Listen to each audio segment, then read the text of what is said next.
Hi there. I'm glad to welcome you to my channel, World of Stories. I have a lot of interesting life stories that I want to share with you. Enjoy listening. Vivian tried to get herself together, but she couldn't manage it. Everything kept slipping from her hands, and preparing breakfast took longer than expected. In a hurry, she attempted to make sandwiches while the omelet was cooking on the stove, but this combination of tasks ended in disaster. And then, from the bathroom, Nicholas shouted, "Are you asleep in there? What's burning now?" The woman startled and rushed to the stove. Lifting the lid, she realized that the dish was hopelessly ruined. She didn't even have time to clean up the spoiled omelet because her displeased husband had already invaded her territory. As usual, he didn't hold back his words to vent his anger. "You clumsy creature. Is it really so hard for you to make a decent omelet at least once in your life? Should I send you to cooking classes, or is your bird brain incapable of grasping even the simplest recipe?" Wiping his wet hair with a towel, the husband did it so vigorously that droplets scattered all over the room. Without considering the consequences, Vivian made a remark. "Nicholas, you're splashing everything around, and I've already set the table." The man angrily threw the wet towel right into the face of the bewildered hostess. "Just think of the words you say." She set the table. "What have you prepared? These miserable sandwiches? I asked you to make a proper milk omelet like a normal person, and what did you come up with?" "As usual, burnt coal, just change the ingredients." "Nicholas, it's only slightly burnt around the edges, we can still eat it." In a fit of rage, the man grabbed the frying pan and started shaking it. "Slightly burnt? Is that what you call it? Do you think that's just a little? Eat your own mess." For emphasis, Nicholas vigorously shook the kitchen utensil once again, and the yellowish substance splattered onto the floor. The woman stared in shock at the smeared spot, and unbidden tears of hurt streamed down her pale cheeks. "Why would you do this? Now I have to clean up, and I still need to take Mason to daycare. I can't be late for work." Nicholas made a few movements resembling strikes on a wrestling dummy, and a shout erupted from his chest. Vivian backed away into the corner because she knew well what would follow that auditory signal. "Nicholas, please, don't. I'll try my best not to do it again." Satisfied with the effect he had produced, the man said in a peaceful tone. "That's right, try not to anger me anymore, and you'll have fewer troubles, and I'll be satisfied. You should remember every minute the beautiful saying about finding a way to a beloved man's heart." "Of course, Nicholas, I remember." "Good. That means not everything is lost yet. If you wake up earlier, you won't have any troubles." "All right, I'm off. And don't forget about the child. Mason has gone suspiciously quiet in his room. Go check on him." The woman hurried after her husband. "I'll definitely check, Nicholas. You should have some coffee, and the sandwiches are ready." "No, thanks. I'm not used to chewing on dry bread. I'll grab something at the buffet at work." Vivian started rushing to clean up in the kitchen. She was afraid of being late for work because yesterday she received a scolding from her department head, Ms. Sylvia, for being slow, along with a final warning. Vivian swore solemnly that she wouldn't be late again. Something crashed in the hallway, and her husband grumbled in dissatisfaction once again. "How many times have I asked you not to leave your boots on the shelf? And where is that damn spoon? Nicholas, I'm coming." The woman rushed into the hallway and handed her husband a shoehorn. It was right in plain sight. "I forget everything in the world, even my own name, because of you." Nicholas glanced at himself in the mirror of the built-in wardrobe and unexpectedly said, "You mentioned your unemployed friend the other day." "Yes, Andrea. We went to school together. Everything went wrong for her in her personal life. After divorcing her husband, she returned and is now looking for a job." "Andrea. What a name. I remember I had a cat in my childhood. Her mother was also named Andrea." The man adjusted his scarf. "Let your friend come to the office tomorrow morning, around 10 o'clock. She might come earlier. She's really in a critical situation." No, earlier is not necessary. We'll have a meeting that will last about an hour. When the door closed behind her husband, Vivian leaned against the wall and closed her eyes. She trembled nervously, and tears streamed down her face.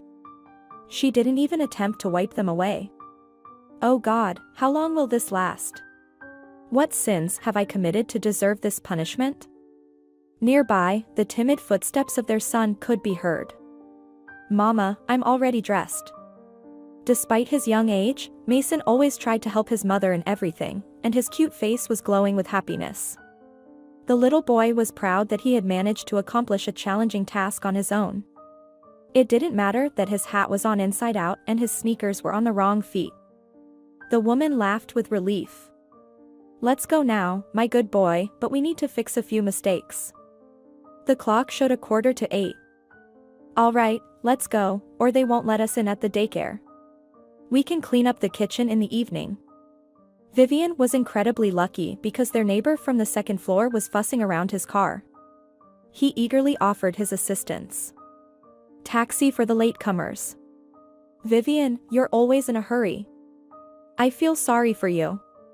It's my own fault for being disorganized. I can't manage anything from here. And thank you so much. You're my guardian angel. But it's too early for me to become an angel. Helping others is just the norm. Unfortunately, not everyone thinks that way. Vivian pushed Mason into the group just as the caregiver was about to lock the entrance door. Sunshine, can you undress yourself? The little boy raised his tiny fist. Of course, Mom. I'm cool like that. The institution that their 5-year-old son attended had very strict rules. If parents failed to bring their child within 5 minutes before 8 a.m., the doors would close, and no persuasion could soften the stance of the duty caregiver. Vivian found herself in such a situation many times when she had to bring Mason with her to work. This violation of the work schedule most of all irritated Ms. Sylvia. Mr. Oliver worked in this post office. The experienced electrician had worked at the company his whole life. His wife had left him, and everyone knew he had feelings for Sylvia.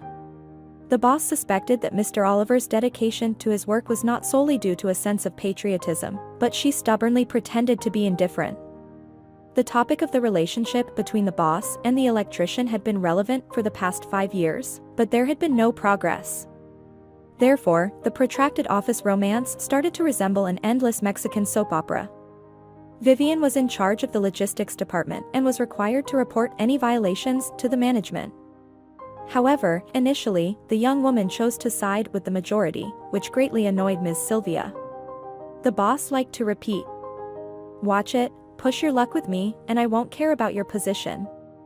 And your husband won't help you either, I'll kick you out in no time." Although the boss enjoyed ruining the mood for others, Vivian was the one who received the most of it. The daycare center was within walking distance from her workplace, and Vivian rushed into the reception exactly 1 minute before the start of the workday. "Hillary, haven't you clocked in yet?" The secretary looked at the wall clock and winked playfully. "No, you made it, Vivian. You look like you've just run a marathon. Take a breath, have a glass of water, it'll relieve the tension immediately." Thanks, Hillary." Vivian quickly drank the glass of water and nodded towards the boss's office door. "Has she asked about me yet?" Hillary dramatically rolled her heavily made-up eyes. "Not yet. Today Miss Sylvia doesn't have time for that. She's being closely worked on." "By whom?" "Who else? People from the new owner. Haven't you heard that they want to buy us?" "This is the first time I'm hearing it from you." "And what does it mean for us?"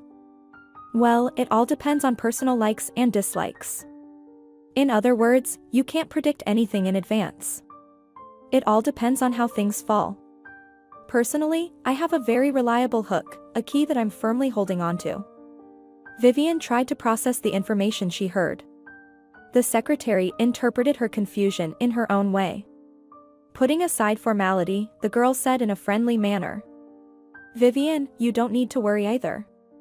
Your hook is probably even stronger than mine, a real anchor." "What are you talking about?" Who do you think? Your husband. I'm sure no one would dare to lay you off. After all, your husband is not an insignificant person in our dear town. Vivian always avoided talking about family, and now she also made an effort to leave the reception area quickly. Hillary, I'll be at my place. Give me a shout if anything. Okay, but I don't think our Miss Sylvia will remember you, me, or work today. Imagine how she'll be shaken up. She's not used to losing, and now there's failure.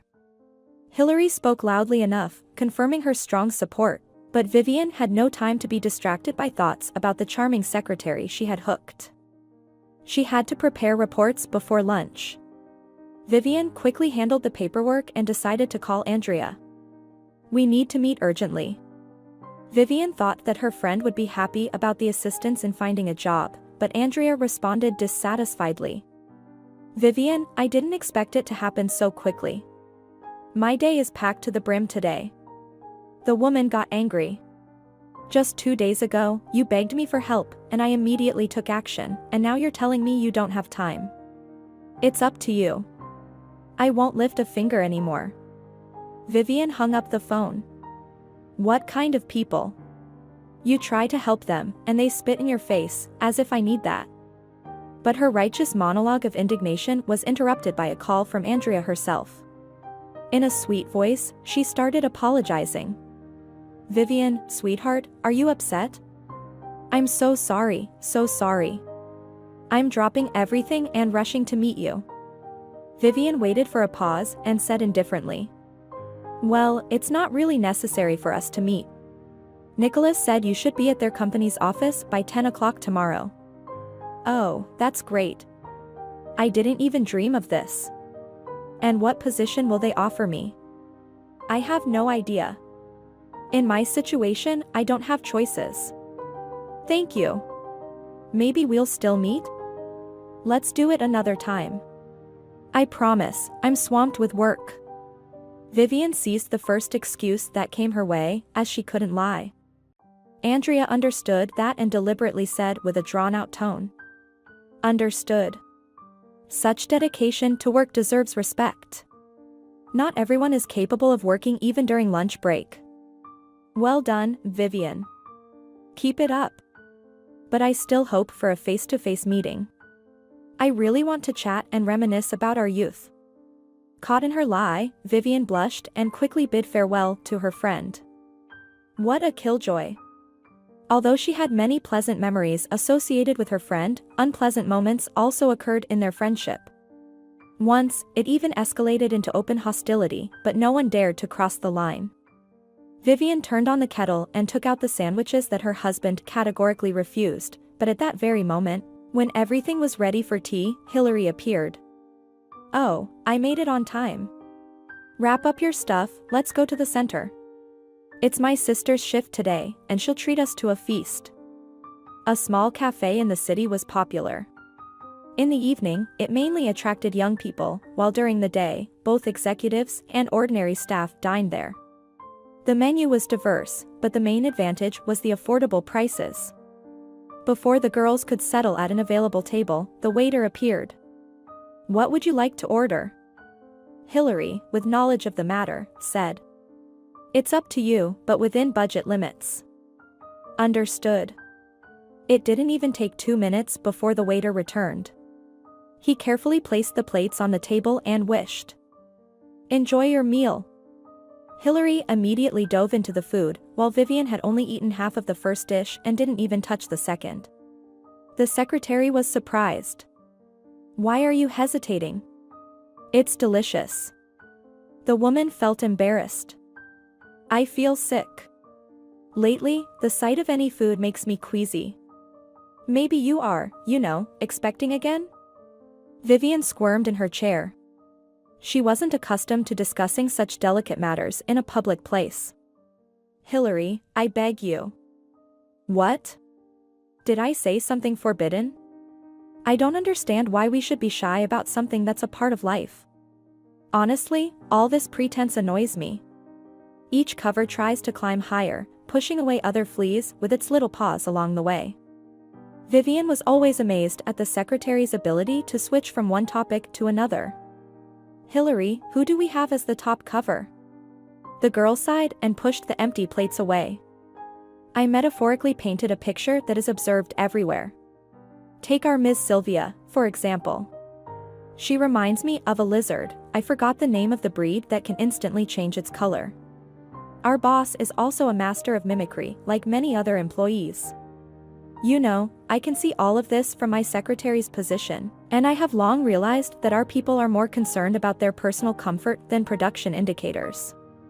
"Hillary, but that's very harsh. I can argue with you on this. Not everyone can be indiscriminately labeled as opportunists. We have many people in our team who are devoted to their work." The secretary made a funny grimace. "Vivian, stop it. Besides Mr. Oliver, no one else fits these characteristics." "Are you saying that I do too? Both you and I, and even our cleaner. We are all consumed by the fear of being eaten, so we try to blend in with the environment. Some even succeed in changing their thoughts." Vivian looked at Hillary with surprise. The secretary always seemed to her like a carefree creature who only thinks about how to live the current day better. She never suspected that such profound thoughts were born in the mind of this beautiful girl. "Hillary, you're right about everything. I hope you haven't confided in anyone else like you did with me?" "Vivian, I understand people very well and know whom I can trust." Hillary glanced at her miniature gold watch. "We need to hurry. After Sylvia's morning shock, she has definitely recovered, and she will start distributing pills to everyone now." This time Hillary was mistaken. No one bothered Vivian for the rest of the workday. She decided to use the time wisely and finally organize her papers. Throughout the remaining day, she pondered about people and lizards but couldn't decide who was better at adapting. In the evening, she peeked into the reception area. Hillary was sitting at the computer, angrily pounding the keyboard. "You're done already, while I have to stay here for another 2 hours. Hillary, I think people have surpassed lizards." "What are you talking about? Mimicry?" The secretary slapped her forehead with her palm. "I've already forgotten. Believe me, I'm not in the mood for philosophy right now, but maybe you're right. Representatives of the animal world, like lizards, are forced to change their color to survive, while humans often do it for selfish interests." "Hillary, not always. Very often, it's also a matter of life and death." Vivian had to run again to pick up Mason from daycare. The caregiver looked at her unfriendly and said in a tired voice, "Mom, you're the last one again. Normal parents pick up their children right after nap time, but you." Vivian interrupted the woman. "I'm not normal. I don't have that opportunity. I'm sorry for the inconvenience, although your professional costs are covered by the state." The caregiver didn't expect such a comeback and gasped for air like a fish, then disappeared behind the door, expressing her contempt in that way. But Mason squealed with delight. He had never seen his mother so determined. This change clearly pleased him, although it was short-lived. Nicholas arrived home from work earlier than his wife, and his appearance did not bode well. It only took him a glance at his wife, and stuttering, she promised, "Nicholas, I'll clean everything quickly." The woman, without taking off her coat, rushed to the kitchen, while the satisfied head of the family winked at his son. "Learn from your father while I'm alive. A woman must be kept in strictness. My mother used to tremble like an aspen leaf from just one look from my father. Dad, I like it when Mom smiles. When you scold her, she cries." The little one broke free from his father's tight embrace and quickly disappeared into his room. Mason didn't know that besides harsh words and insults, his father used other methods of influence. He was still too young to understand why his mother, even in the summer, wore covered clothing. The bruises didn't disappear from the young woman's body, they only changed their location. Nicholas was experienced in the art of punishment. He never staged loud disciplinary actions. More often, he paralyzed any resistance from his wife with martial arts techniques. The next evening, Nicholas came home from work in a cheerful mood, which hadn't happened in a long time. He even pecked his wife on the cheek and started playfully roughhousing and tossing their little son up in the air. Over the years of their married life, Vivian had gotten used to the fact that changes in her husband's mood didn't bode well. She cautiously asked, "Nicholas, did something happen?" "Something did happen, but first we need to fuel up and then have serious conversations." "What did you decide to delight your husband with today?" "Surprisingly, there are really delicious aromas coming from our kitchen. I decided to cook Tatar-style stew. I even bought a piece of veal specifically for it. It's ready, and we can have dinner. Today, you made me happy, commendable. I'm not some kind of usurper, I just like everything to be in order." Vivian had long gotten used to the fact that her husband never called her by name. He always referred to her as some animate, but nameless object. The praise from her husband gave her confidence, and she even started humming a familiar tune. The good mood, like a relay race, passed on to their little son. "Mom, can I help you?" "Of course, get the forks and set the glasses for the fruit drink on the table. Just be careful not to break anything." "Wow, did you make fruit drink too?" "Your favorite, made from cherries." Nicholas surveyed the table with a satisfied look and rubbed his hands together. "Today, I give you top marks. If only it could always be like this." Mason looked at his father hopefully, expecting some praise from him. "Papa, I helped Mom too." "Good, you get top marks too. How about a bicycle or a scooter?" "Scott comes to daycare on a scooter." "Okay, I'll think about it." Vivian watched with affection as the men savored the meat dish. In her imagination, a happy family life looked exactly like this. The woman became so absorbed in contemplating the touching scene that she startled when her husband asked, "Why aren't you eating?" "I lost my appetite while I was cooking." "You shouldn't do that. Look, you're glowing all over. Take a cue from your friend. She's radiating with health." Vivian perked up. Andrea came over. "And what was the result?" "I'm still thinking. I need to take a closer look at your Andrea. But she's a very ambitious person, and she doesn't even hide it." I must admit, I was surprised by her frankness. Although, in certain circumstances, it can be a plus. Nicholas extended his plate. "If you don't mind, could you serve me some more?" The woman instantly fulfilled her husband's request, and he continued to brief her on the company's plans. The boss wants to expand the company and, consequently, the range of services. Right now, we're working on acquiring a loss-making enterprise. The local authorities resisted for a long time, but our boss made them an offer the mayor couldn't refuse. And now everything should go smoothly. "Nicholas, can I know which enterprise you're talking about?" "Not yet, I'm not allowed to disclose the company's secrets. Besides, it's not relevant to you. I fulfilled your request, even though I could have refused." "Thank you, Nicholas. Andrea and I were friends, although that was a long time ago." "You don't have to tell me, I remember that lady very well. She really rocked at our wedding. My relatives still talk about it." Vivian blushed at the mention of an unpleasant incident that happened during their wedding celebration. An intoxicated Andrea shamelessly harassed one of the guests, but the man's wife publicly confronted the girl. She showered Andrea with vivid epithets and dragged her resistant husband home. The host had to put in a lot of effort to prevent the celebration from being spoiled. But soon after that incident, Andrea got married herself and went somewhere up north. And now, almost 6 years later, she made her presence known again. After dinner, the men went to watch an important football match, and the hostess started clearing the table. Vivian thought that her husband was right, and she had indeed lost a lot of weight, but her attempt to eat a few spoonfuls of freshly cooked food didn't go well. She felt a strong nausea and stomach pain again. After drinking a glass of fruit drink, she went to the bedroom. Her husband asked indifferently, "So early to bed?"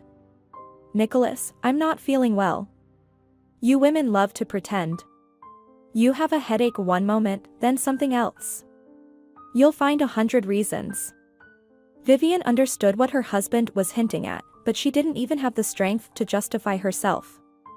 Nausea surged through her throat in spasms, and her whole body was covered in cold sweat. She thought she should see a doctor, but in the morning, she forgot about that decision because the new day started with her husband's discontented grumbling.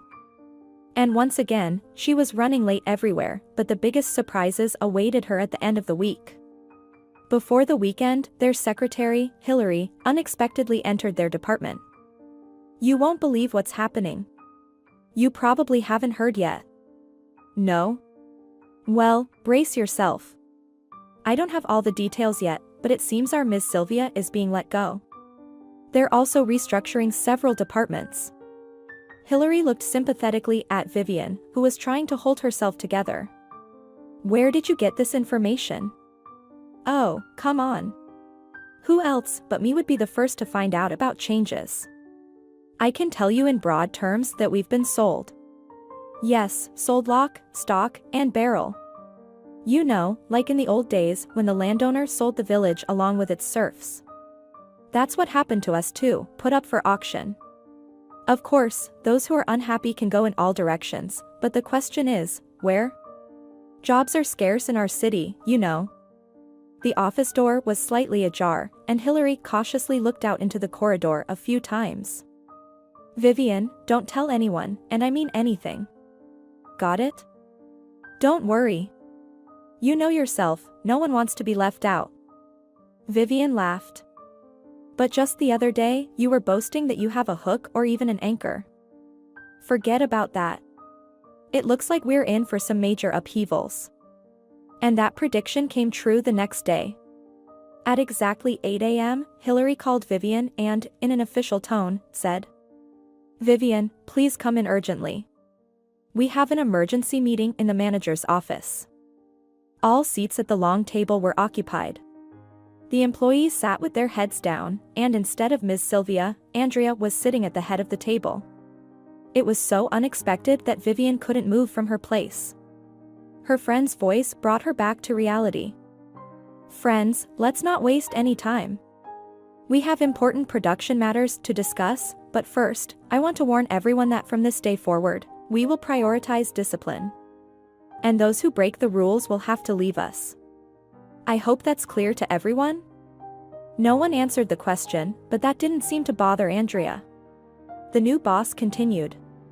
"Since your company has undergone a change in leadership, I have been tasked with informing you that there will be optimizations implemented to improve productivity. There's no need to be alarmed, no one will be left without work, there will simply be minor rearrangements. For example, we have decided to merge the logistics department with the economic department, and the head of this division will be..." Vivian tensed up. She was confident that Andrea would mention her name, but a completely unfamiliar surname was mentioned, and a young man stood up and started bowing. Vivian, who previously headed the logistics department, will oversee the work of the sorting department. Andrea continued announcing the decisions of the new management. This procedure increasingly resembled the reading of a court sentence. Many names, like Ms. Sylvia, were not mentioned at all. A dissatisfied murmur could be heard in the office, and someone even dared to speak up about the unfair decision. "But, Ms. Andrea, you can't make such arbitrary decisions. People have dedicated their lives to this work, and now, before retiring, they're being thrown out onto the streets?" The new boss looked at the bold speaker in a way that immediately silenced everyone. "You all listen to me poorly. Dear comrade, we are not a charity organization or a retirement home. We need young talent for productive work, but the mayor promised to provide employment for those who didn't make it onto this list." Andrea dramatically shook the papers above her head. "Everyone can be free. Vivian, I ask you to stay." As soon as the office door closed, Andrea's expression changed. She embraced her friend. "Vivian, my dear, thank you so much. Why are you frozen like a statue? Take a seat. We'll invigorate ourselves with some coffee." The boss pressed the intercom button. "Hillary, if it's not too much trouble, 2 cups of coffee. With sugar for you." Vivian made a gesture with her hand. "Hillary, without sugar for us." Andrea stared intently at Vivian's face. "You have changed a lot. So have you. Honestly, I didn't expect to see you here. Your rapid ascent amazes me. Andrea laughed. It surprises me too, although there's nothing extraordinary about it. I just had recommendations from very influential people, and besides, I happened to be in the right place at the right time. It was a fortunate coincidence. But I see that our meeting doesn't please you? Why would that be? I'm happy for you, but something else astonishes me. Let's be honest. I'm ready to hear criticism. Andrea, do you think you're being too harsh? I don't think so. You know, it's like in surgery, you remove the tumor right away so that metastasis doesn't occur. I'm all for that approach in any endeavor. Compassion and sentimentality have no place when it comes to the company's interests. But don't you find it cruel? No, it's natural selection, like in nature. The strongest or the most adaptable survive. It can be done that way, there's nothing reprehensible about it. Hillary brought the coffee and quickly left. Vivian remembered her recent conversation with the secretary about mimicry and smirked. Andrea interpreted it as a sign of disapproval. Vivian, I don't understand your discontent. You're staying. Of course, you'll have to do a different job now. I guess I should thank you and even bow down to you. The new position doesn't suit me for several reasons. I won't be able to work shifts because I have a young child and a husband. Don't badmouth your husband. Your Nicholas is a model of a modern man, confident and driven. You're incredibly lucky to have him. I must admit, I'm surprised by your luck. First, you had Steve, whom you, by the way, took away from me. Vivian almost dropped the cup from her hands. Andrea, what are you talking about? The smile vanished from Andrea's face. It's all the same, my friend. Don't pretend you didn't know about our relationship with Steve. By the way, is your husband aware that you had a passionate love affair with another man before him? Andrea. What are you saying? There was nothing between Steve and me. Really? Of course, anything is possible, but the fact that you gave birth to a son exactly 9 months after the wedding raises other thoughts. Vivian stood up. Thanks for the coffee. Andrea rushed to her and made her sit back down. Don't get so worked up. What's with this habit of getting offended over any little thing? Well, you've always been like that. The woman leaned back in her chair and closed her eyes. Vivian, do you remember the pranks we used to pull? We were so alike that many thought we were sisters. Vivian smiled too. Yes, it's a pity that those happy times flew by so quickly. But at least we have pleasant memories. Vivian, I really want to find an ally in you, not an adversary. I hope you understand what I mean. Yes, I understand you perfectly. Can I go? Andrea didn't say anything, she just nodded. After her friend left, she sat in the boss's chair for a long time, but she wasn't thinking about the upcoming work. Instead, her mind wandered to the fleeting youth and her first unrequited love.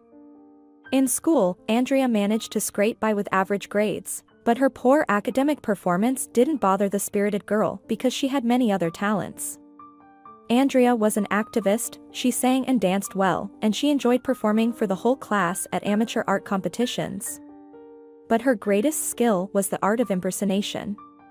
The girl lifted the class's spirits by skillfully imitating the teachers. But her best transformation was into her best friend. In order to resemble Vivian as much as possible, Andrea even dyed her hair and got the exact same haircut. The girls became so engrossed in their pranks that they almost fell out once. Vivian was dating Steve, whom Andrea secretly had a crush on. One day, she mustered up the courage to do something desperate. She called the young man from her friend's cell phone and arranged a date with him. The day before, she had borrowed Vivian's best dress. Vivian, don't refuse. I've met someone, I'll introduce him to you later. I want to knock him off his feet. Unsuspecting Vivian handed over the dress and shoes. Andrea already imagined how she would spend the night with Steve, pretending to be Vivian. However, the young man immediately saw through her plan, even though it was dark in the apartment where the date took place. He rudely pushed her away and called her a fool. Andrea was very afraid that he would tell everything to Vivian, but Steve turned out to be a true gentleman. Everything was heading towards a wedding, but being in love together was not meant to be. Vivian's mother raised her daughter on her own. To make ends meet, the woman took on any job that could bring in extra income. But she rarely thought about the consequences of her involvement in the black market. Easy money betrayed her once. Ms. Gina got involved in a dubious deal and suffered a significant loss. The goods were confiscated, and she had to repay the serious people who were owed money. Vivian was studying at the institute at that time and knew nothing about her mother's problems, but one day Ms. Gina called her and asked her to come urgently. "Vivian, I beg you, come tomorrow, or you won't find me alive." Her mother was crying, and the girl understood that she wasn't joking. The next day, she rushed home. Their apartment was completely overturned, and besides Ms. Gina, two unfamiliar people were waiting for her. Seeing her daughter, the mother fell to her knees and began to plead. "My dear, only you can save me. Forgive your wayward mother, forgive me for not thinking about you when I got involved in this dirty business." The girl tried to calm her mother, ignoring the presence of strangers. She took the unknown men for clients since her mother worked as a tutor and did translations. When the apartment owner begged the daughter for help, the guests quietly retreated to the kitchen. The atmosphere and the situation in the house alarmed the girl, but she was most concerned about her mother's condition. "Mom, just tell me what you need from me, and I'll do it." "Really? You promise?" her mother asked. "How could I refuse the most precious person in the world? Tell me what is required of me." Ms. Gina got up from the floor and began to explain the essence of the matter. Vivian listened but couldn't believe that her own mother was proposing such a humiliating deal. "My dear, I owe an astronomical amount of money to someone. Even if we work our whole lives, we won't earn that much.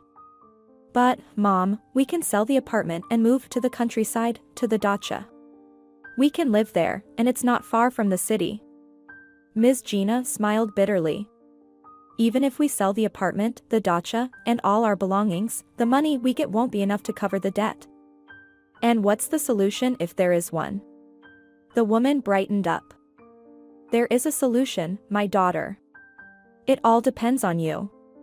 If you agree to marry my creditor, he will write off the debt." Vivian burst into laughter. "Mom, are you joking? It must be a prank. Can such a thing be possible in our time? And how can I marry someone I haven't even seen or know anything about? This is absurd. I have Steve. We've already decided everything, and we'll submit our application soon." Ms. Gina wailed as if at a funeral and collapsed on the floor again. "Daughter, what are you talking about?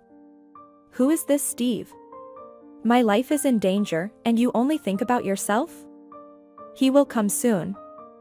"Who?" "Nicholas. He saw you, he liked you. And he proposed this deal." The girl was shocked. "Mom, snap out of it. So, you've put me up for sale as a commodity, and now you calmly tell me about it? How many times did Grandma warn you not to get involved in shady business? And you? Now I have to pay for your mistakes?" Ms. Gina started crawling at her daughter's feet. "Have mercy, I beg you. Don't be so cruel.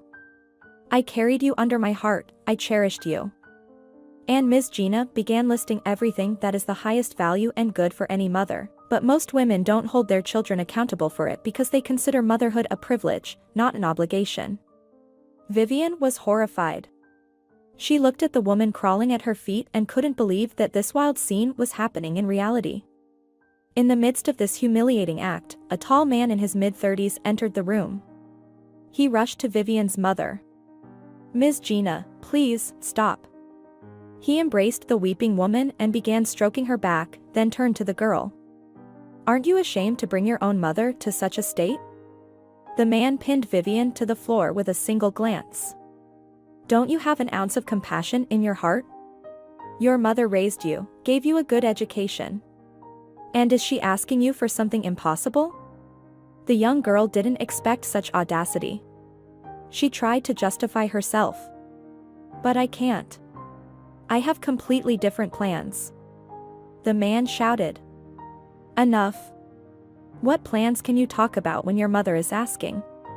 It doesn't require anything supernatural from you. Become my wife, and if you don't like it, we'll separate. I guarantee you a magnificent wedding. All girls dream of it. I don't dream of it, and I already have a boyfriend, and I don't know you at all, Vivian replied. The man approached Vivian so closely that she felt his breath on her face. If you're talking about a young man named Steve, we've already agreed on everything. He turned out to be a very understanding young man, especially since it turned out he has another girlfriend. So now it's up to you. Of course, you can say a firm no now and then enjoy the sight of your mother's slow and very painful death. Ms. Gina, who had calmed down, wailed again. Darling, spare me. Vivian realized she had fallen into a trap. And a week later, the townspeople were telling each other about the lavish wedding of the son of a famous businessman. Nicholas didn't like to show himself in public, and this event became a kind of his first public appearance. In the small town, nobody really knew what the young man did, but the most informed claimed he was just a lawyer and that his daddy was the one who dealt with money. The day after the wedding, the newlyweds left for the regional capital, where Nicholas conducted his business. The newlywed husband decided to win over his young wife with wealth. She had a new 3-bedroom apartment, luxurious furniture, and expensive clothes at her disposal. Vivian remained indifferent to it all, and from the very first day, she was afraid of Nicholas. The man hoped that his wealth would melt the girl's heart, and she would love him, but days passed by, and nothing changed. That's when Nicholas began to hate his wife, and for the slightest mistake, he cruelly punished her. Often, he would use brute physical force against the fragile woman. One day, she decided to run away from him. It happened in the first few months after the grand wedding. After another beating, Vivian managed to escape from the house. She headed to her hometown to her mother, but when she arrived at their apartment, strangers were already living there. The girl who used to live here went abroad. That's accurate information, you can be sure of it, the occupants said. Vivian asked in confusion, where abroad did she go? Germany, she had a residence permit there. And now Ms. Gina has remarried, they replied. Vivian couldn't stop wondering why complete strangers knew more than she did. She couldn't understand why her mother didn't inform her about her departure. Hoping to find out some details, she asked the new occupants. How do you know all this? Ms. Gina's friend told us everything. You can ask her. Ms. Miranda. Do you know her? Vivian ran away from the house where her childhood had passed. She knew Ms. Miranda well and was already heading towards the bus stop to visit her mother's friend. However, her path was blocked by a car, driven by Nicholas. He opened the car door and affectionately offered. Get in, darling, it's time to go home. Vivian was as if under a spell and obediently got into the car. Throughout the journey, she sat in a daze, and only just before reaching the town, she began to tremble convulsively. Nicholas became seriously alarmed because he already knew about his wife's pregnancy. Without going home, he headed to the hospital. In the reception room, the doctor looked sternly at Nicholas. What have you done to your wife to bring her to this condition? She has nervous exhaustion and, in addition, anemia, which is highly undesirable in her condition. And may I ask why she's covered in bruises? This question caught Nicholas off guard, and he blurted out the first thing that came to mind. My wife has very sensitive skin, and she also practices sports, martial arts, women's. The doctor even took off his glasses in surprise. What kind of martial arts can one practice during pregnancy? The wonders one sees. Vivian spent 2 weeks in the hospital. Nicholas visited her daily, bringing a bag full of treats each time. The roommates in the ward admired the generosity of her husband, but she trembled at the mere thought of having to return to him. But after the birth of their son and during the first year of his life, Nicholas no longer resorted to physical force. Instead, he excelled in verbal forms of punishment. Any mistake made by Vivian was accompanied by vulgar language. Over the years of married life, the once cheerful and blooming woman had turned into a sullen, beaten-down creature. She obediently fulfilled every wish of her husband, with only her little son and work providing some respite in this relentless life. When Mason started attending kindergarten, Nicholas himself suggested to his wife. There's no point in staying at home, get a job. At least there will be some benefit from you. Vivian was gladly accepted into the staff of the post office, and just a year later, she was appointed as the head of the logistics department. The woman hoped that her professional career would remain stable, but with the appearance of Andrea, problems arose in this aspect of her life. Andrea was enjoying a moment of relaxation, which she hadn't had in days. She leaned back in her new coffee-colored leather armchair and closed her eyes. Oh, what a pleasure it is to simply sit in silence like this. Such exquisite relaxation, she whispered and stretched in the chair. There was a quiet knock on the door, and without opening her eyes, Andrea grumbled in annoyance. Hillary, I asked you not to disturb me for the next half an hour. But instead of Hillary's chirpy voice, a deep male baritone was heard. It's not Hillary, Andrea, it's me. The woman jumped up and started fixing her hair and suit. Nicholas, you could have warned me. What a way to appear out of nowhere. I love catching beautiful women off guard, he replied. And what do you find appealing about such audacity? You have no idea how gorgeous you look when you're flustered. A whirlwind of emotions makes you even more beautiful. The man breathed heavily and approached Andrea closely, but she evaded his embrace.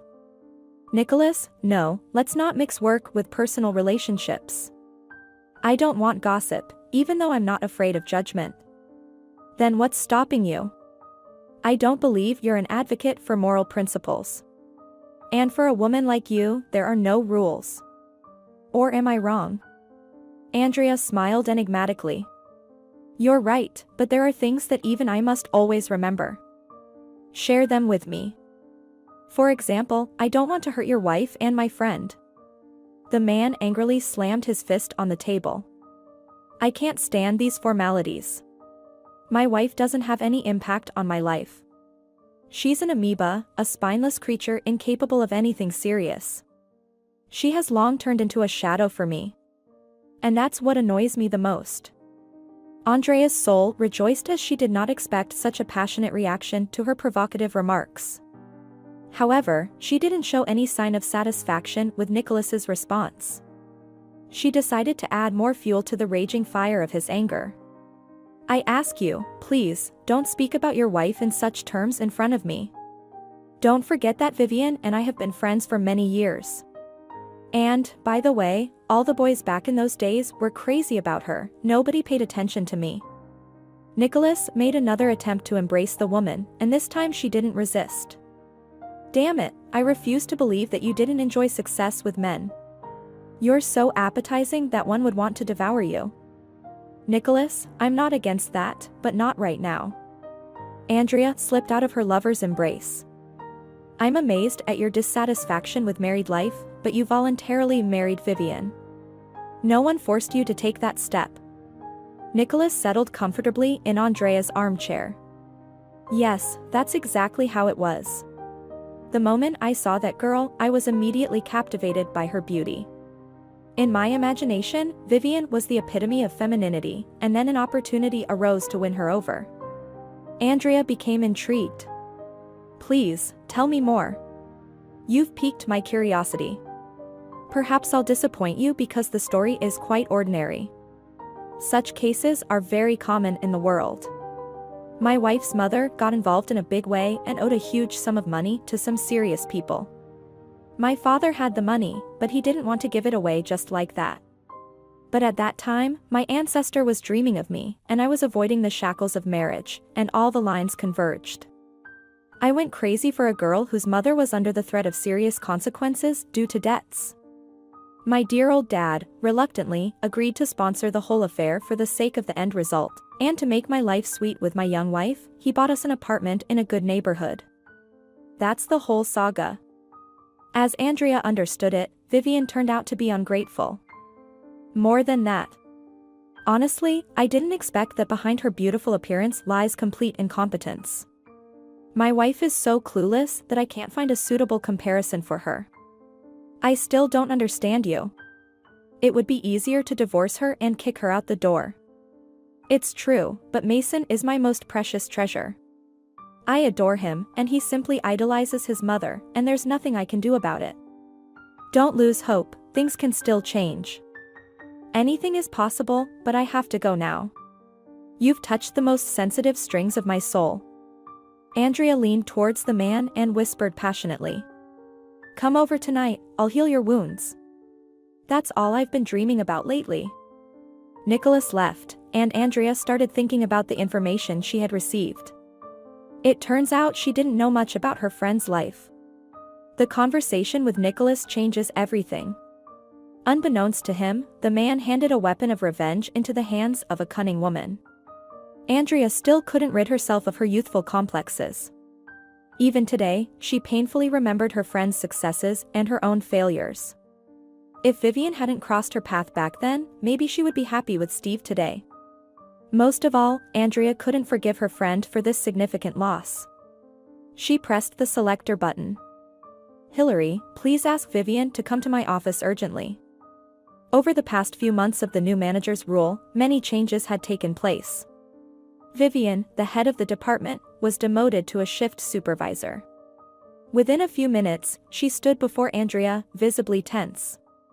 During their first conversation, her friend made it clear that it was best not to mention their past friendship. You asked for me? Yes, Vivian, I just kindly request that you don't play the role of a offended saint. There is no place for personal relationships in the workplace. We can address all the problems later. The main task for every employee in our company is to improve work efficiency. And in that regard, to put it mildly, you've been making constant mistakes.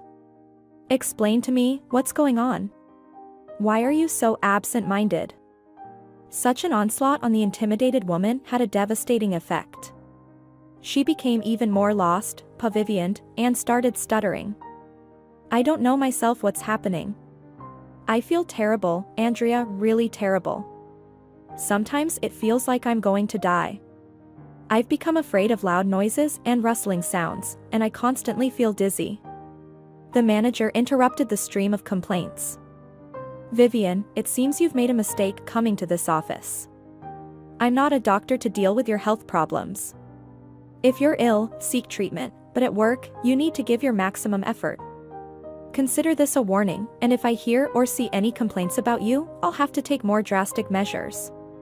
That's all, you may leave now. No sooner had Vivian left the office when Hillary's cry was heard. Ms. Andrea, come quickly. Vivian was lying on the floor, her eyes rolling back. Her body was trembling nervously. Oh God, how dreadful. As if we didn't have enough problems already. Hillary, do something. Maybe give her some smelling salts. And don't say a word to anyone. The secretary quickly revived Hillary. When she regained consciousness and started perceiving reality adequately, she relayed the manager's order. You need to see a doctor urgently. Andrea said she won't allow you to work without a medical certificate tomorrow. Vivian went to the clinic. She visited 20 different rooms, underwent numerous tests. The doctor studied the results for a long time, and then grimly remarked. This is the first time I've come across something like this. Such a worn-out body at such a young age. Your heart is that of a 60-year-old, and the electroencephalogram is shocking. Your hemoglobin levels are also critically low. Honestly, do you drink? Vivian widened her eyes. No, of course not. Then what could be the cause? I would call it dystrophy. But I don't know the underlying cause of your dystrophy. Doctor, I don't know either. What should I do with you? If things continue like this, it won't end well. What do you mean? I mean that any emotional outburst can play a fatal role and you might perish. You need treatment, dear, and systematic treatment at that. Can I still work? The doctor examined the patient's medical record. I don't see any contraindications for your work. But remember the risks. Can you provide me with a medical certificate for work? The doctor quickly wrote something on a form and stamped it. Vivian sighed with relief, thinking that all the troubles were behind her. Little did she know that the most terrible trials awaited her ahead. While she was undergoing her medical examination, her friend was hatching a grand plan, with her as the main victim. Hillary rarely visited the sorting department, so her appearance surprised the employees. The secretary smiled dutifully and casually remarked, "Well, girls, now you're all under the watchful eye." Hillary cast a meaningful glance at the ceiling, where the surveillance camera's eye darkened. "I warned you, and now I want to hear words of gratitude." The women expressed their gratitude to the secretary and started behaving more cautiously in the office. They also warned Vivian that their work was under constant surveillance. Several days passed, and the employees in the department relaxed a bit and stopped paying attention to the surveillance camera. Even the shift supervisor forgot about it. As the workday was coming to an end, Vivian hurriedly changed out of her lab coat into her jacket. However, the intercom spoke in the secretary's voice. "Vivian, please come to Ms. Andrea's office immediately." One of the coworkers sympathetically remarked. Now she'll be scolded for leaving work before time. Vivian herself suspected that this fact would be the subject of scrutiny. Andrea knew how to create the right atmosphere. She stared at the offender for a few minutes as if she had committed a terrible crime, then moved on to the second part of her disciplinary approach. "So, what do you have to say for yourself? What kind of example are you setting for your subordinates? Andrea, you know perfectly well the difficult situation I'm in. Believe me, everyone has problems today. And by the way, what's with the familiarity? I'll say it again, I'm Miss Andrea for everyone, including you. Understood? Please, don't shout. I understand everything. I expected this from anyone but you. You guys have become audacious. We intentionally installed surveillance cameras, but some people couldn't care less. How many times do I have to repeat that if you need to leave somewhere, submit a request? But it was only 10 minutes. Everyone already looks at me sideways in the daycare. I always pick up Mason last. Vivian, I'll repeat it once again. I don't care about your family problems. So spare me the details, and right now, you will sit here in my office and write an explanation." Desperate, Vivian cried out. "But I have a child. I need to make it to the daycare on time." Andrea, in an authoritative tone, remarked. "If I don't have an explanation on my desk today, Vivian, you can refrain from coming to work tomorrow. You'll have plenty of free time then." The fined employee, tears streaming down her face, wrote about what made her leave her workplace before the designated time. The supervisor made her rewrite it 3 times. Finally, she was satisfied with the written document. Vivian noticed from a distance that the windows of the daycare were darkened with black squares. When she asked, the bewildered security guard replied, "It's late, dear, too late. They've already taken all the children, I don't even know what to tell you." Dread engulfed the unhappy woman, and she rushed home. There was only one thought pulsating in her mind. Where is Mason? How will I explain to Nicholas that I couldn't pick up our son? But she didn't have to answer her husband's questions. As soon as she entered the hallway, Nicholas grabbed her jacket and lifted her up. "Where have you been? Why are the caregivers bringing our child home?" She didn't have time to respond because the next moment she was violently thrown into a corner of the room. Stars swirled before her eyes, and blood spurted from her nose. It's unknown how long Vivian lay unconscious, but when she regained consciousness, she saw her husband's face distorted with rage above her. Nicholas kicked her in the side, and she screamed in pain. Hearing his mother's cry, Mason ran out. "Mommy, you fell. Let me help you." Nicholas pushed the child out of the hallway. "Go to your room, son. I'll help Mom myself." But he didn't extend a helping hand.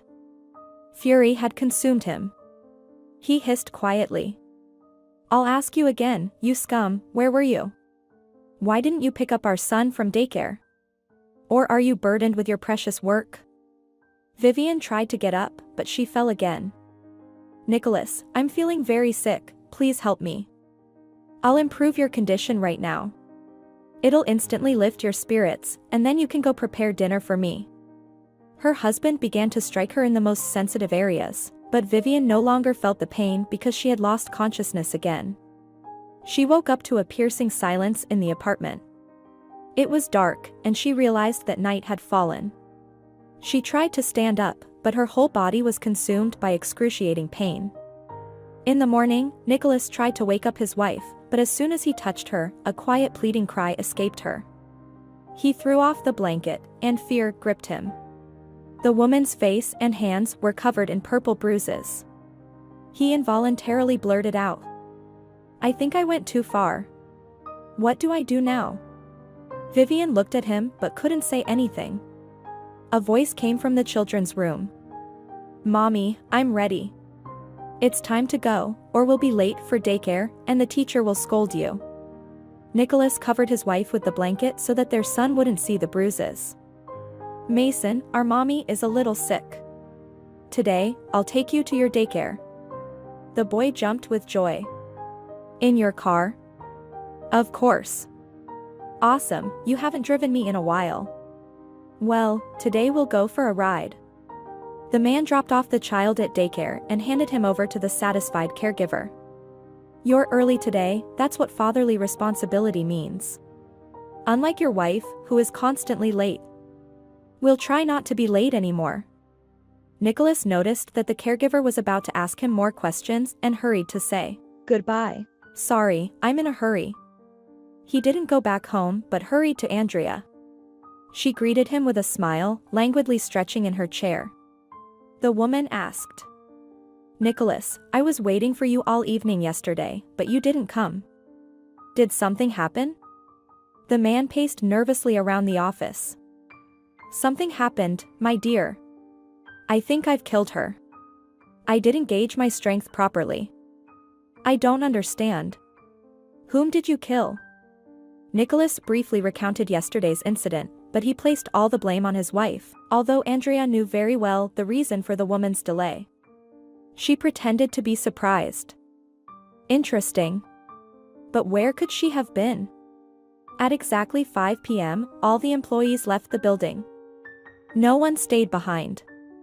Nicholas's face turned crimson. So, she disappeared for an hour and a half, who knows where, and didn't even pick up our child from daycare.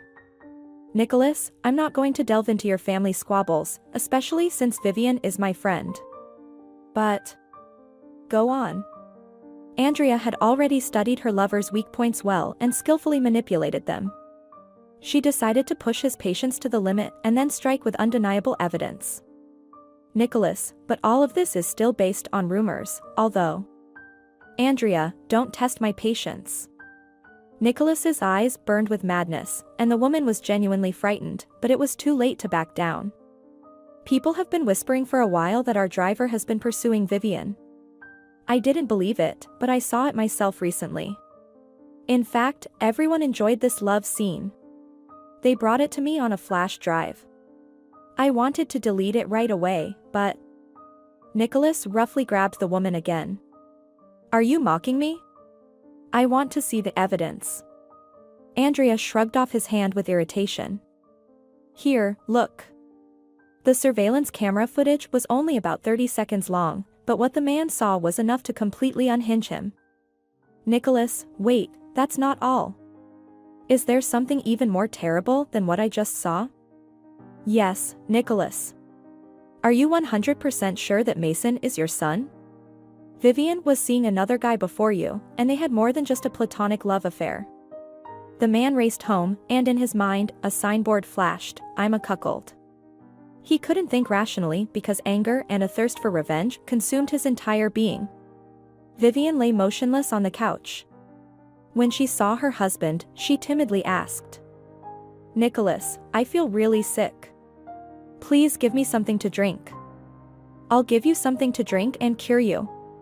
He wrapped the woman tightly in a blanket and carried her to the car. Nicholas, where are we going? I think I'm dying. Take me to the hospital. I'll cure you in one session. It was all improvised because he didn't know what to do with the adulteress. Only later, as the car headed towards the settlement where he met Vivian, he remembered the abandoned summer house in the deserted hamlet. Why burden my conscience? Let her die there. Vivian only sobbed softly. He roughly dragged her out of the car and carried the bundle into the cold house. Anger boiled inside him like a volcano, and he struck his wife forcefully several times. She immediately lost consciousness again, and her breathing became irregular. You lied to me for so many years, and for so many years I raised someone else's child. I should have killed you, but I can't. I leave it all to the judgment of fate. Consider it my gift, even though you don't deserve it. The woman's body started convulsing, and Nicholas locked the house from the outside and hurriedly left. He still didn't fully grasp that he had left a dying woman to certain death. After all, the thermometer showed below 15 degrees frost. Therefore, the abandoned house turned into a real icebox. A timid voice of conscience begged him to go back, but he drowned it out with a hysterical scream. She deserved this, and I have no regrets because I treated her mercifully. They say death from cold is the easiest. She will simply freeze and won't suffer. On the way back, Nicholas talked to himself loudly and then started singing. He hadn't fully completed the mission of justice yet. He still had the most difficult task ahead, getting rid of someone else's child. Mason jumped with joy when his father appeared. "Daddy, will you take me for a ride in your car again?" Trying to remain calm, Nicholas replied. "Yes, son. First, we'll go by car, and then by train." "Awesome. I've never ridden a train before. Where are we going?" "What do you mean, where?" "To Mom. She went to your grandma's, and now she's really looking forward to us." Nicholas's plan was simple, and he decided to start implementing it right away on the way to the city. He was very afraid of getting emotional and not being able to see it through to the end, as he had become very attached to Mason over the past 5 years, and the news that the boy wasn't his own son shocked him the most. For this reason, he decided not to stop at home to gather the child's things, but to go straight to the train station. After studying the schedule, he bought tickets for the next commuter train, but still had to wait for over an hour. Tired Mason began to whimper. "Daddy, I'm hungry. When are we going to Mom's?" "Soon, son, very soon. Let's go to the buffet and grab a snack there." He bought hot pancakes with cottage cheese and sour cream for the child, while he himself drank a cup of coffee. The tension of the day shifted to wild exhaustion, and there was a moment when he was ready to deviate from his plan, but his wounded sense of masculine dignity wouldn't allow him to back down. The suburban train carriage was warm, and Mason immediately started sniffing. Nicholas gently laid the child on the bench and waited for a convenient moment when there would be fewer passengers in the carriage. He couldn't remember the name of the station where he jumped off the train. Apart from Mason, 2 other people were also dozing off at the other end of the carriage. Several latecomers were waiting to board on the platform. The train jerked and started moving away. Nicholas didn't make it home until morning. He couldn't shake off the vision of little Mason, abandoned and peacefully sleeping in the train carriage. Someone invisible tormented his soul with sharp claws, and the voice of conscience loudly proclaimed, "What have you done? Wake up, it can still be fixed." But he tried to drown out that voice. As soon as he returned, he called Andrea. "We need to leave urgently, you have half an hour to pack." "But why such urgency, Nicholas?" "I have a meeting scheduled for today. I'll explain everything to you when we meet. We need to disappear for a while." "All right." Andrea was bewildered. She didn't expect such a turn of events and had hoped to stay with Nicholas. Just yesterday, she had admired her resourcefulness, as it wasn't Vivian in the driver's video, but her. The woman had already made the boldest plans, but this morning call threw her off balance. "I don't understand why I should go somewhere if he messed something up. Let him deal with it himself." But Andrea didn't yet know that she was tightly connected to Nicholas, and he wasn't someone who easily let go of his accomplices. As Mr. Ronald set off on the trip, he didn't expect to have to return to the city by commuter train. He had long forgotten what public transportation of this kind looked like, and now he looked around with surprise. The few passengers also cast suspicious glances at the respectable man who settled near the exit. Trying to distract himself, the man took out a newspaper from his briefcase, which he bought at the station kiosk before departure. However, the letters danced before his eyes, and the frustration of the failed trip kept bothering him. A sharp voice made him flinch. "Sir, is this seat free?" "It's free." Mr. Ronald looked up. A well-dressed lady with a bulky wheeled bag was trying to squeeze through the narrow aisle with her luggage. She was so active that her cart rolled over the man's feet. Startled, he yelled, but the lady calmly remarked, "Don't spread your legs here. You're not alone in this train. But the carriage is empty. Haven't you found another, more comfortable place, madam? Don't tell me what to do. Do you think that just because you're wearing expensive coat and shoes, you can do whatever you want? We've seen people like you. I sat here because I need to. It's more convenient for me to get off from here since the train stops for less than a minute. I have to jump off on the go." To make her point, the woman arranged her cart more comfortably, and Mr. Ronald had to squeeze into his seat. The lady was satisfied with her position. "That's much better. And you, good sir, where are you headed?" This was already an example of audacity. After the cart maneuvering, Mr. Ronald had no desire to engage in a discussion with his neighbor. He took his briefcase and moved to an empty seat at the other end of the carriage. He faintly heard the woman's dissatisfied remark. "Well, look at this delicate flower. We've seen people like him. Can't even speak clearly. What a lousy oligarch." He had no desire to argue with the local woman, and the man didn't react to the offensive comment. The train gently swayed, and soon the anxieties of the past day subsided a little. 4 years ago, Mr. Ronald lost his wife and daughter. They died during a sea excursion at an overseas resort. On that day, 8 more people fell victim to sheer human negligence. The businessman learned about the tragedy from the news bulletin, but at that time, he couldn't even imagine that his loved ones were among the deceased. The man's wife never mentioned the planned trip during their daily phone calls. Later, he learned that she and their daughter made the fateful decision just 5 minutes before the boat's departure. The next day, they were supposed to fly back home, but he didn't get the chance to see them alive. Mr. Ronald was deeply devastated by the loss.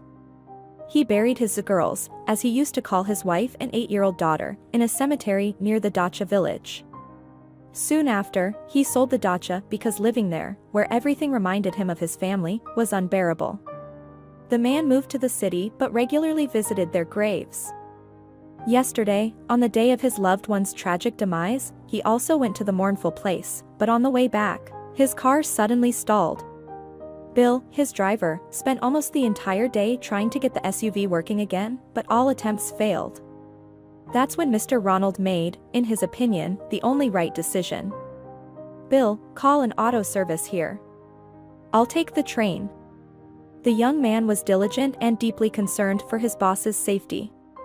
"Mr. Ronald, maybe you shouldn't take such risks. Let's stay for another day, fix the car tomorrow, and return to the city calmly. I can't afford to lose a whole day. I have an important business meeting in the morning. Don't worry about me, it's not written on my forehead who I am." In principle, sometimes it's useful to feel like an ordinary citizen. And public transportation is simply irreplaceable in that regard. After lengthy persuasions from his boss, the driver agreed. "But please call me as soon as you get home." "All right, I promise to report back properly." This simple incident allowed the successful businessman to experience the life of ordinary citizens. However, he didn't expect to encounter an unpleasant individual with a cart in the very first hours.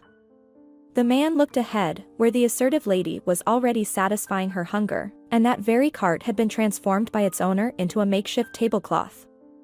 The woman noticed the disappointed gaze of her unsuccessful neighbor and loudly offered, "Join me, I'll treat you." Mr. Ronald politely declined the offer. "Thank you, I'm not hungry. It's my job to offer."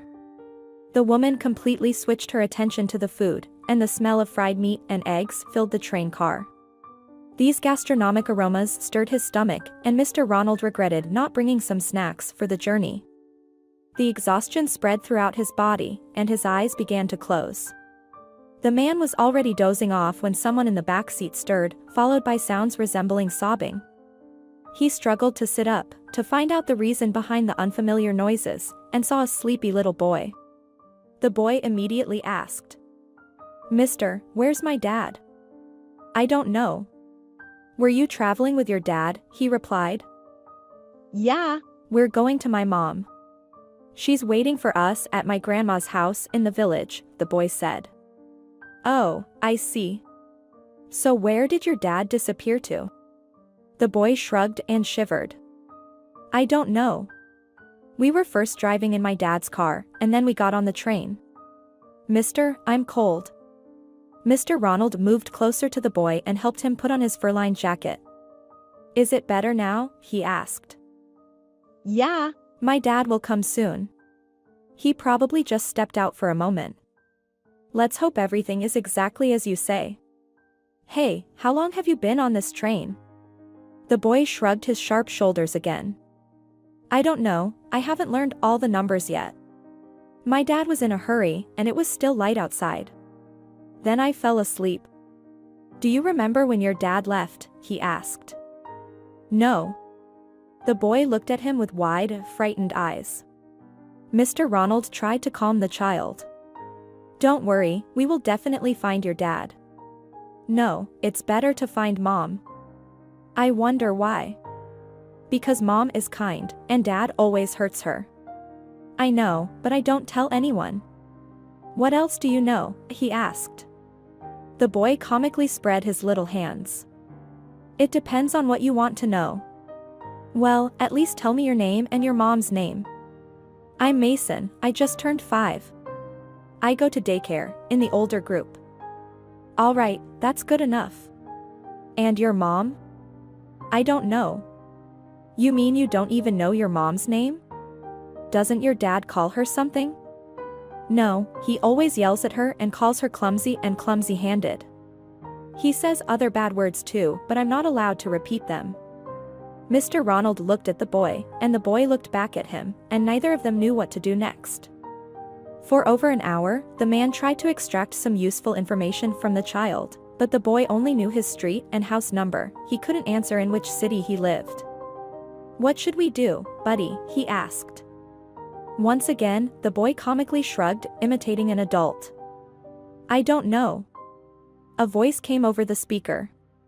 "Dear passengers, please do not leave your belongings in the train car and exercise caution when exiting onto the platform." "That's it, Mason. This is the final stop. Your dad never showed up. We'll have to go to the police together," he said. The child's eyes glistened. "Mister, are you going to turn me in? To jail?" Mr. Ronald felt uneasy from the piercing gaze of the child. "No, little one, they put little kids like you in a special room for a while. It's like a daycare center." "Why?" "To find your parents. You got lost, didn't you? Your mom and dad are probably looking for you. But my dad knows where I am. Maybe he got left behind by the train, but either way, we can't handle this on our own. Let's go to the police station." Unexpectedly, the boy burst into loud sobs. "I don't want to go to the police. Please, don't send me to jail, mister." A compassionate woman passing by interjected. "Sir, how dare you scare the child with the police? He's so little, and you're messing with his mind." This remark sobered up the bewildered businessman a little. He had never been in such situations before, and he usually encountered little kids in completely different settings since he regularly visited childcare facilities as a sponsor. "All right, buddy, let's follow the wisdom of the people and leave the resolution of this tangled case until tomorrow. For now, we'll go to my place. Are you okay with that?" Mason looked at the man skeptically. "You're not lying, are you? Lying is not good at all, especially to little children. Are we going by car? Do you have a car?" "Yes, I do." Mr. Ronald made a call, and soon a company car, belonging to the company he headed, arrived. Mason couldn't hide his admiration. "What a cool ride. Doesn't your dad have a car like this?" "No, he has a broken-down Mercedes." Mr. Ronald was glad that he managed to get some more useful information from the child. When the contented boy settled in the back seat, he asked, "Sir, are we going to search for my mom in your car?" "Of course, but in a different car." "It's even cooler than this one," the businessman replied. Throughout the journey, the businessman pondered what to do with the child and where to find his mother. Old man Mr. Patrick was an avid winter fisherman, taking his hobby seriously. He regularly watched TV shows about fishing, which provided valuable tips and information. Mr. Patrick had accumulated considerable experience and never returned empty-handed from his quiet hunting trips. Whenever anyone expressed envy, he would respond, "I succeed because I follow the science of fishing. It doesn't tolerate noise and fuss." On this winter morning, he decided to set out early. The day before, the old man had been checking the ice on the river, and in the evening, he warned his wife, "Tomorrow, we'll be making fish soup, so get ready." The snow squeaked under his skis, and in the distance, he spotted a shrub that served as the main landmark in winter. Mr. Patrick let out a loud grunt and rushed downhill. The entire valley was covered in a snowy blanket, but right at the slope, the old man noticed two sets of tracks. Strange indeed, these tracks weren't here yesterday. I wonder who ended up here. The old man followed the tracks with his gaze and exclaimed, "They lead to Megan's dacha. Probably local hooligans, marauders. I should check it out." He headed straight along the tracks. The isolated building was located half a kilometer away from the river. The area near the house was heavily trampled, and a large padlock adorned the door. There were no curtains on the windows, so Mr. Patrick decided to check if everything was in order inside. But as soon as he approached the window, he heard a weak female voice from inside. "Please, help me." The old man looked around bewilderedly. Could it be that I'm having hallucinations? Or rather, glitches? He pressed himself against the window and could clearly see a woman on the bed. Lord, how did she end up there? Could it be through the chimney?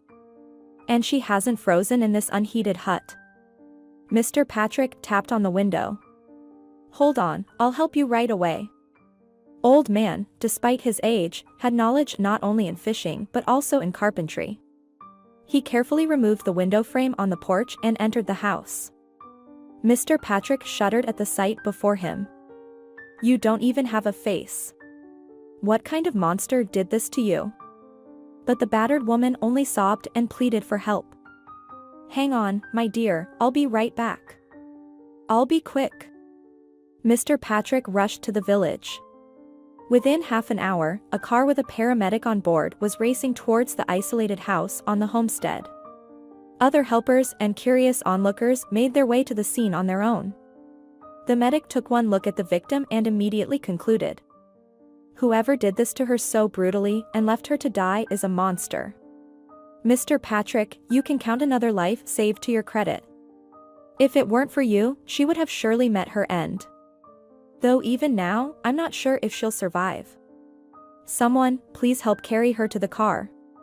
The women watched the procession with their eyes and nodded. One elderly woman couldn't contain herself and asked, "Did she die?"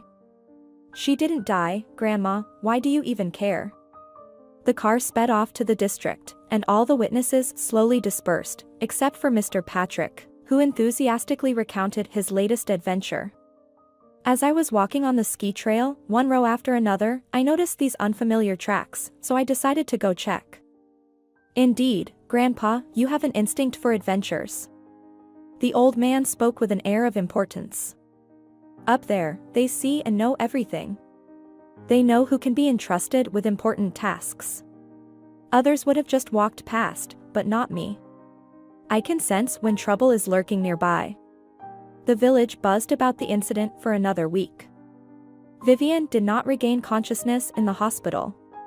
The police officer visited several times until the ward supervisor finally scolded him, saying, "Instead of roaming around, you should have been ensuring that this didn't happen. You can ask about the details later.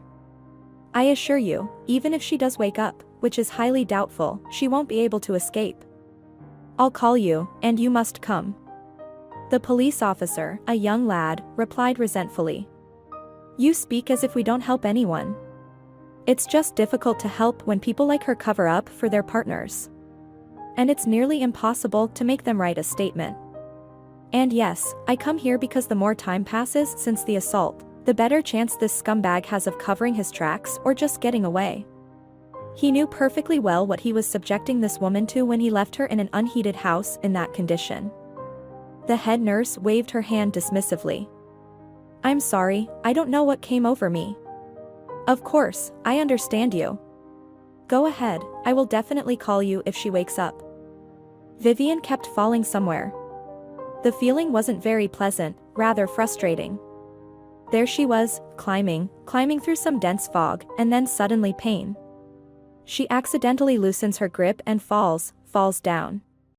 She falls and cries because up there, at the very top of those dense clouds, is her Mason. He's alone, he's very scared. She has to reach the top. Vivian didn't count the attempts, there were so many that she would have lost count anyway. But with each try, she managed to climb higher and higher. The pressure is rising, the stitches are bleeding, and overall, she's very restless. Vivian heard those words and rushed towards them. Mason. She woke up. Can you hear me? Squeeze my hand if you can. Vivian tried to squeeze her hand.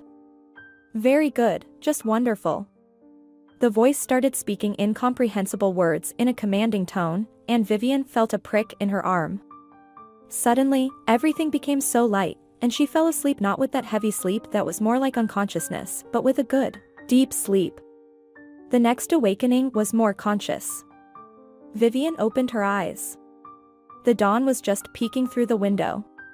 It was still dark, but she could make out the outlines of objects. Vivian couldn't quite grasp where she was and what happened to her. Perhaps she felt unwell, and Nicholas took her to the hospital. She tried to move her hand, but nothing happened. She turned her head and winced in pain. Someone spoke softly next to her. How are you, dear? Let me give you some water. Cool liquid entered Vivian's mouth. She swallowed it with pleasure once, then again. That's enough, you can't have more for now. It's not allowed. Then there were several more awakenings. Each time, Vivian promised herself that she wouldn't fall asleep until she remembered everything, but it didn't work. She held on, but then fell back into warm darkness again. Wake up, wake up. Someone was shaking Vivian. No more sleeping, it's time to wake up. She didn't want to, she felt so good and peaceful there, in the warm darkness, but the voice was insistent, and warm fingers were shaking her cheeks. She had to open her eyes. Right above her, she saw a woman with dark eyebrows wearing a white cap, a funny little blue flower on it. Who are you? Vivian thought she would say it loud and clear, but it came out as a hiss. I'm a doctor. And who am I? Vivian pondered. Who was she? She couldn't remember exactly. Maybe Vivian? Vivian. The doctor smirked. Are you asking or asserting that? Vivian, are you married? Yes. Do you remember your address? Yes. The woman took out a notepad. Tell me, Vivian. With her last bit of strength, she named the address. It's strange, it's quite far, but we'll figure it out. Rest for now. Vivian gratefully closed her eyes. A couple of days later, she could speak reasonably well.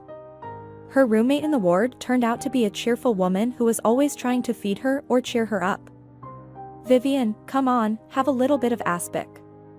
You know, I make the best aspic. You've never tasted anything like it.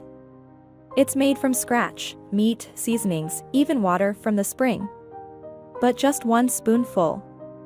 Jessica, have you lost your mind? The person had surgery a week ago, and you want to feed her with fatty aspic. The young woman blinked guiltily. Well, why are you scolding, Ms. Gloria? I just want what's best. Just look at her, all skin and bones. Then you tell me what she can have, I'll command Mickey to bring it in a jiffy. The doctor sighed.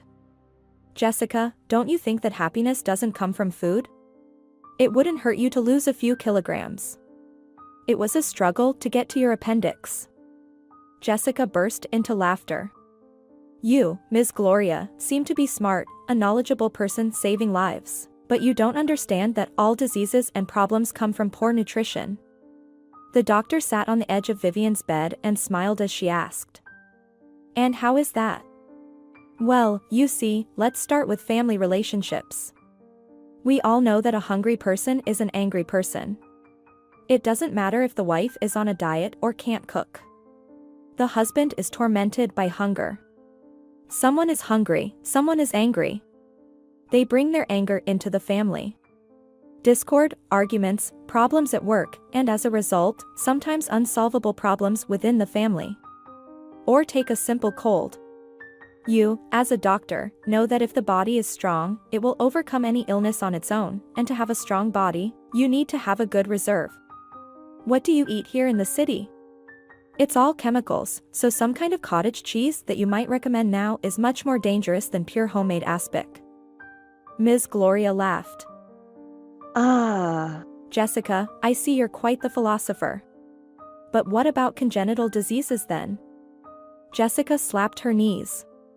Well, it's the same thing there. It's been proven that bad heredity, for example, comes from drinking. Not from poor nutrition, no. And do you know why? And why is that? Because most scientists are city dwellers. What do they know about food if they've never eaten properly? It's either no time or it's all chemicals. So their brains don't function properly in that regard. The doctor burst into laughter. Well, what about fractures? Overweight people, if they fall, they're more likely to break something due to their weight. Oh, that's not true. Take your Vivian, for example. Look, she falls and it's immediately her bones. But I have a protective layer of about 10 centimeters. Ms. Gloria stood up. Not 10, Jessica, not 10, but a full 20. Go on a diet, or your husband will leave you. Jessica laughed. Leave me?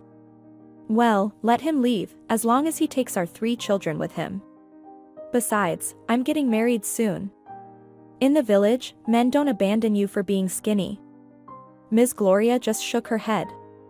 Ms. Gloria couldn't contradict Jessica, especially since she herself had seen with her own eyes how her husband sat outside all night until he was told that everything was fine, and his wife woke up demanding cutlets. He rejoiced, bustled about, and by evening, he rushed in with a plate of hot cutlets. And the village was almost 40 kilometers away. So much for sticking to her righteous line, considering that Jessica, though not entirely, was right about many things. Well, Vivian, let's talk to you now. There's a police officer rushing towards you. But I wanted to ask you first, is this how your husband treats you? Vivian shook her head negatively, then remembered her last day in her husband's presence and burst into tears. Ms. Gloria sat down again and handed her a glass of water. Why are you such a fool? Well, this time your grandfather accidentally saved you, but next time, no one might be around. Why didn't you leave him? And how did you even marry such a monster? Vivian wiped away her tears with the hand that wasn't hooked to the foredrip. My mother gave me to him to pay off her debts. Ms. Gloria and Jessica gasped simultaneously. Vivian, are you sure you're not confusing things? It's such a stressful situation for you. We're in the 21st century. The young woman sighed and began to speak. As she told her story, Ms. Gloria grew increasingly grim, and Jessica muttered curses under her breath. I can't say for sure what happened in the house.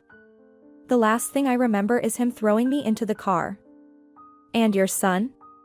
He loves Mason. Of course, he won't dote on him, but he won't do anything bad.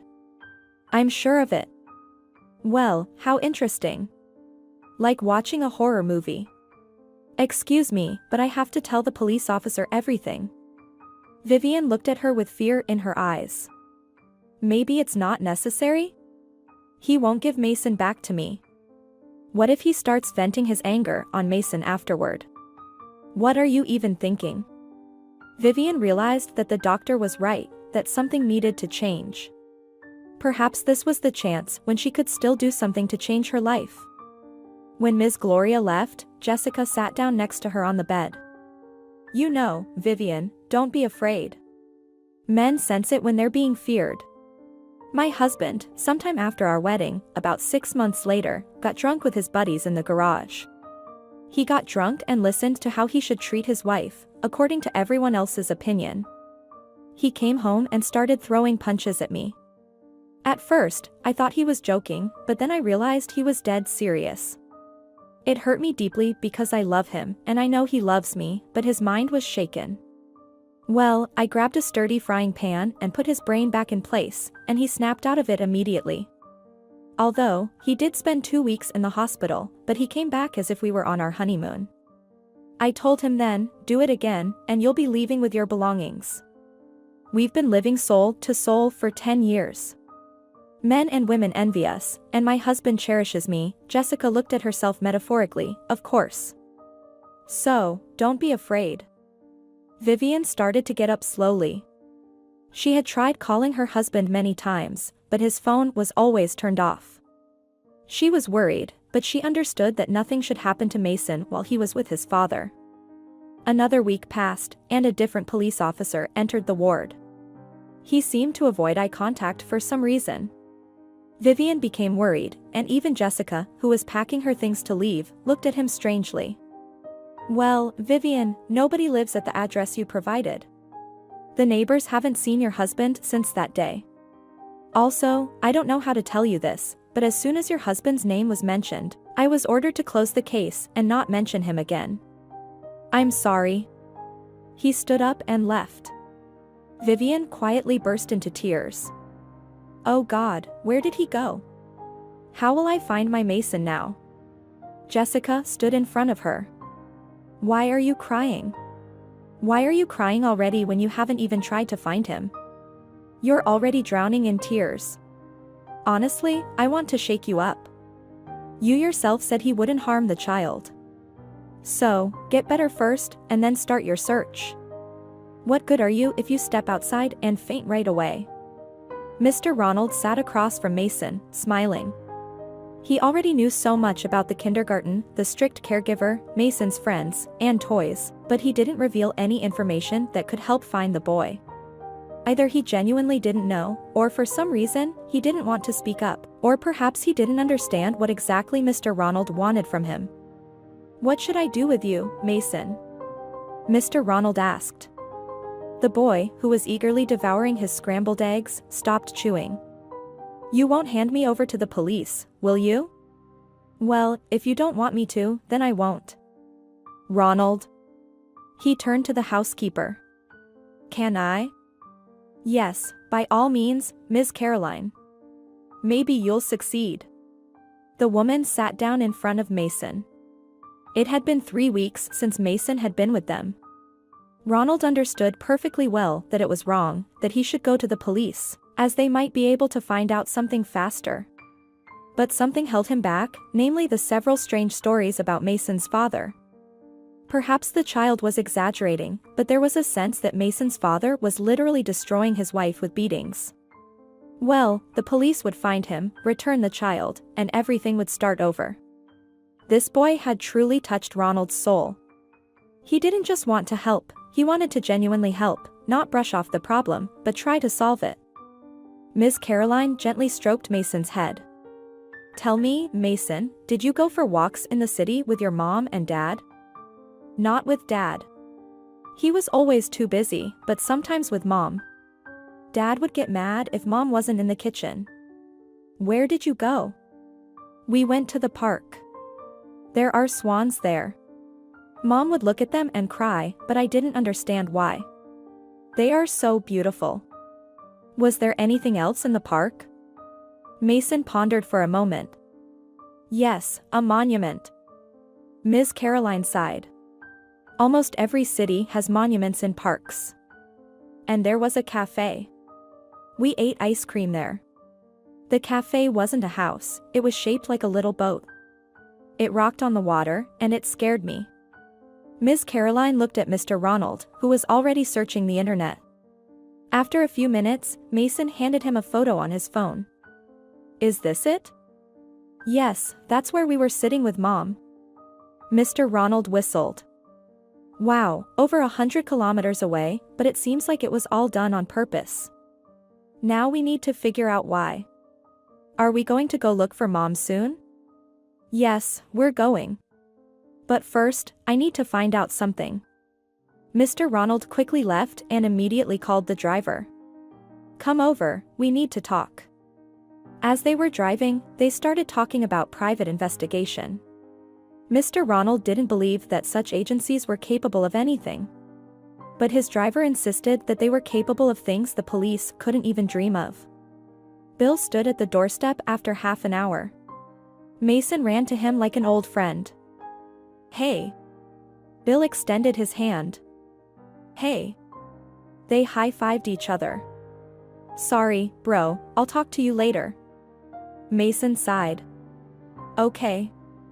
Bill spent only 15 minutes in the boss's office, then another man arrived, and the three of them closed the door. Miss Caroline sighed repeatedly. Oh, I hope they'll help. Mason got bored and lay down on the couch, immediately falling asleep. He smiled in his sleep. He was dreaming about his mom. Mason grew restless with anticipation. He approached Mr. Ronald several times a day. When are we going to look for Mom? We'll go soon, don't worry. Once the uncles find out where she is, they'll tell us, and then we'll go immediately. How much longer do we have to wait? Not too long. Mr. Ronald was already starting to lose faith in private detectives when he received a call. An hour later, he was listening to the detective. He managed to find out not so much, but the most important thing, he located the woman. And what condition was she brought in? Ronald asked. She was badly beaten. We even had to perform surgery because something inside was damaged. But the worst part is not that. He brought her to a dacha settlement, apparently in an unconscious state, and left her in a cold house. I checked, the house belonged to one of his relatives. It's below freezing outside, and she's in that condition. But that's not all. He locked her up with a padlock. This is all according to the information I received from the old man who actually saved her. Mr. Ronald clenched his fists. He's not a human, he's a monster. In the evening, he told Mason. Tomorrow, we're going to see your mom. Vivian sat on the bed. Today she was being discharged from the hospital. She simply didn't know what to do next, where to start the search. She had recently realized one thing: if her husband wanted her dead, what guarantee did she have that he wouldn't try to finish what he started? But she couldn't leave Mason with him. Ms. Gloria suggested that she stay. Vivian, you're still very weak to go somewhere and search for someone. I understand, he's your son, but are you sure you can handle the search right now? No, I'm not sure, but I can't take it anymore. I have to find Mason. Maybe I can transfer you to therapy just to gather a little strength? Thank you, Ms. Gloria, but I really need to go. She took a small bag with a few things brought by Jessica, put on the jacket that Ms. Gloria had brought from home, and headed towards the exit. The hospital was small, with only 10 rooms in each department. She was just a few steps away from the door when it swung open. Mom. That familiar, ringing voice almost knocked her off her feet. Mason. Mr. Ronald looked at the slender, beautiful woman with surprise as she cried and hugged her son. For some reason, he had imagined her completely differently. How? He couldn't answer that himself. Mom, Uncle Ronald found you, and Bill too. They're really awesome. Ronald smiled and approached her. Hello, my name is Ronald. I think we should go to my place now, and then we'll figure everything out. Nicholas returned to the city after a year. He tried to start something of his own in another city, or rather, he fell for Andrea's persuasion, got into debt, and failed miserably. And instead of supporting him, Andrea made fun of him. Of course, he couldn't tolerate such treatment and gave her a couple of solid slaps. A woman, especially his own woman, should know her place. But Andrea seemed to snap. She scratched his face and packed her things, hurling insults at him. Was feeling down. What should he do now? He was afraid to face his father. Despite being in his 80s, he had a strong character. He needed to rehabilitate himself somehow. But how? He entered the apartment. Yes, it was evident that nobody had been living there. He didn't want to stay in such a mess. He needed to rest and think things through, but it was impossible in those conditions. Nicholas decided to go to a hotel. On the way, he stopped by the market.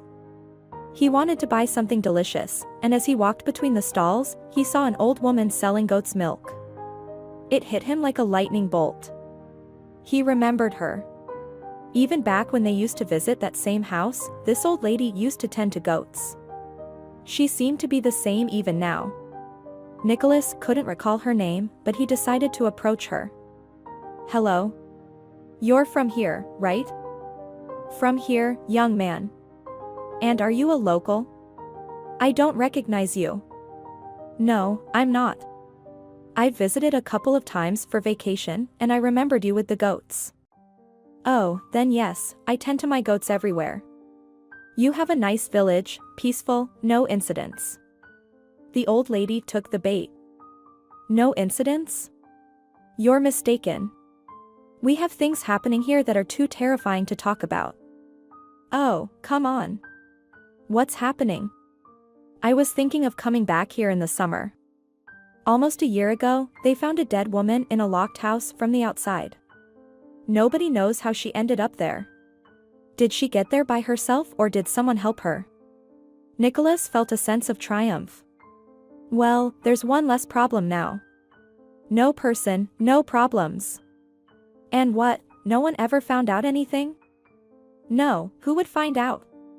She can't tell us anymore. Nicholas thought to himself. That's true, I guess.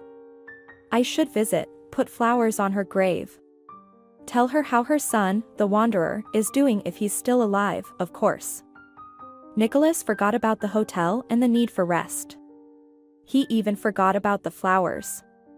He immediately got into his car and drove towards that same village. Nicholas didn't notice that a car had followed him from the sidewalk and was now tailing him. He was happily humming a tune. Everything happens for the best, he thought. Of course, he would have to talk to his father somehow, but he could handle that. He couldn't believe it. He almost lost everything because of that old woman. But everything can be restored. The most important thing is that they will help him with his job. Nicholas himself didn't know what the most important thing was. He felt like spitting on his wife's grave and saying that fallen women belong only there. He had been wandering around the cemetery for over an hour, but he couldn't find any similar graves. Maybe she wasn't buried here? He was about to leave when he saw a man on skis. Hey, wait. Hold on, he called out. The man, who turned out to be an old man, took off his skis and approached him. Hello, are you a local? Well, let's say I am, a local. Are you looking for someone?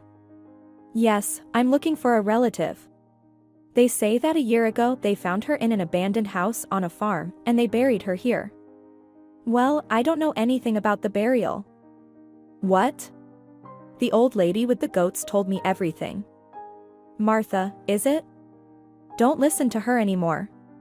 The woman is alive and looking quite well. They came here with her husband or whoever he is to her. He's a very courteous and wealthy man. And there's a little boy with them, a small but agile one. They were searching for something, as they were not alone, there were other people with them. You know, those types who may not look like soldiers, but you can tell they served. Nicholas felt a trickle of sweat down his back despite the cold. Are you sure you're not mistaken? Are you sure? She wasn't supposed to survive. She couldn't survive.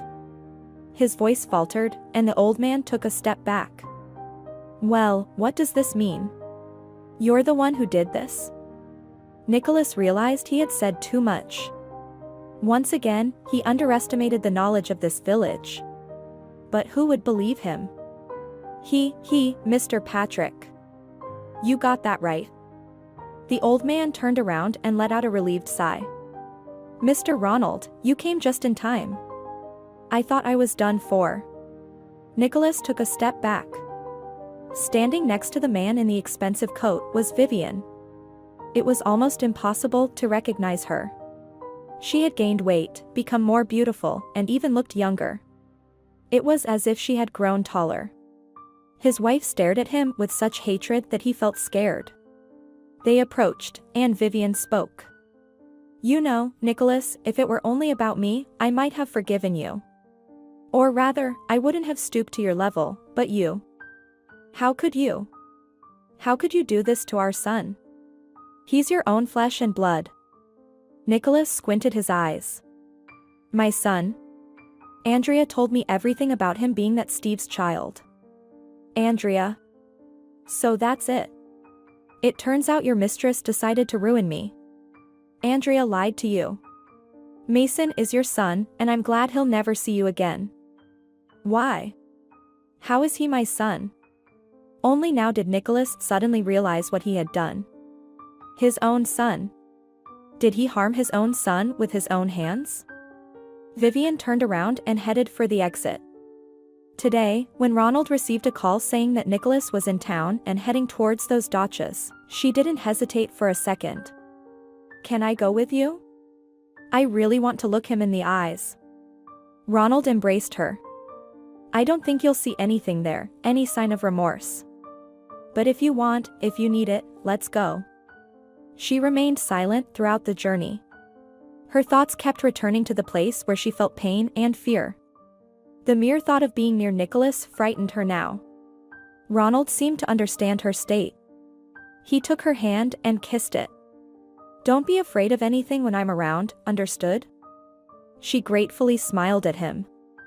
Almost a year ago, when the man brought her to his home, she couldn't have imagined that life would take such a turn. Back then, she didn't care about anything. She was licking her wounds, knowing that the kindness of a good person couldn't last forever. He had already done so much for her and Mason. And as soon as she regained some strength, she started looking for work and a place to live. Flicking through the newspaper ads, she was caught by Ronald. He immediately understood what she was doing and became frightened. He was afraid that she and Mason would leave his life, as it had already happened once. He sat in front of her and, looking straight into her eyes, said, "Don't go, I will miss you very much." Even now, Vivian wouldn't say when that moment came, after which she realized that she was better off when Ronald was by her side, and very lonely when he was not. Ronald sat next to her in the car. After about 15 minutes, she saw through the window that Nicholas was being led to another car. His daddy will take him. Ronald smirked. Well, you doubt me. No, Ronald, what are you saying? He just has a lot of money. She saw Bill smile, then Ronald laughed. You don't know your future husband well enough. Well, okay, I'll tell you. Just don't tell anyone. He made a scary face, and Vivian gently tapped his chest with her fist. Ronald, stop fooling around. I have much more money than his daddy, and he's also at a disadvantage in terms of status. So now you don't have to worry, Nicholas will respond in every way possible. And we'll find that Andrea too. Vivian froze. In Ronald's eyes, a cold steel glinted, but a second later, he smiled again. No one dares to hurt my loved ones. You two are the most precious people to me on this earth. Vivian sighed. She couldn't find the right moment to tell Ronald the news. 3. He didn't understand right away. I don't understand why 3. Do you have an illegitimate child? Vivian smiled. Not yet, but if you don't hurry with the wedding, there will be one in 6 months. Silence fell in the car. Then Bill said, Wow. And only after that did Mr. Ronald turn to Vivian. You're not joking, are you? Vivian smiled. Do people joke about such things? Bill, stop. Stop. See that store over there? Bill rolled up to the flower shop with a smile. Ronald jumped out and disappeared. He reappeared a minute later with a huge bunch of flowers. The saleswoman chased after him. "Sir, take your change." He turned to her. "What change?" "Well, what change? I'm going to have a baby soon." The woman smiled, waved her hand, and went back into the store. Ronald opened the doors and literally showered Vivian with flowers. She laughed. "But what are you doing? You've left half the town without flowers." Silently, Ronald looked at her, then took something out of the car. "You just can't imagine how much I love you and Mason. And now I'll love all of you even more."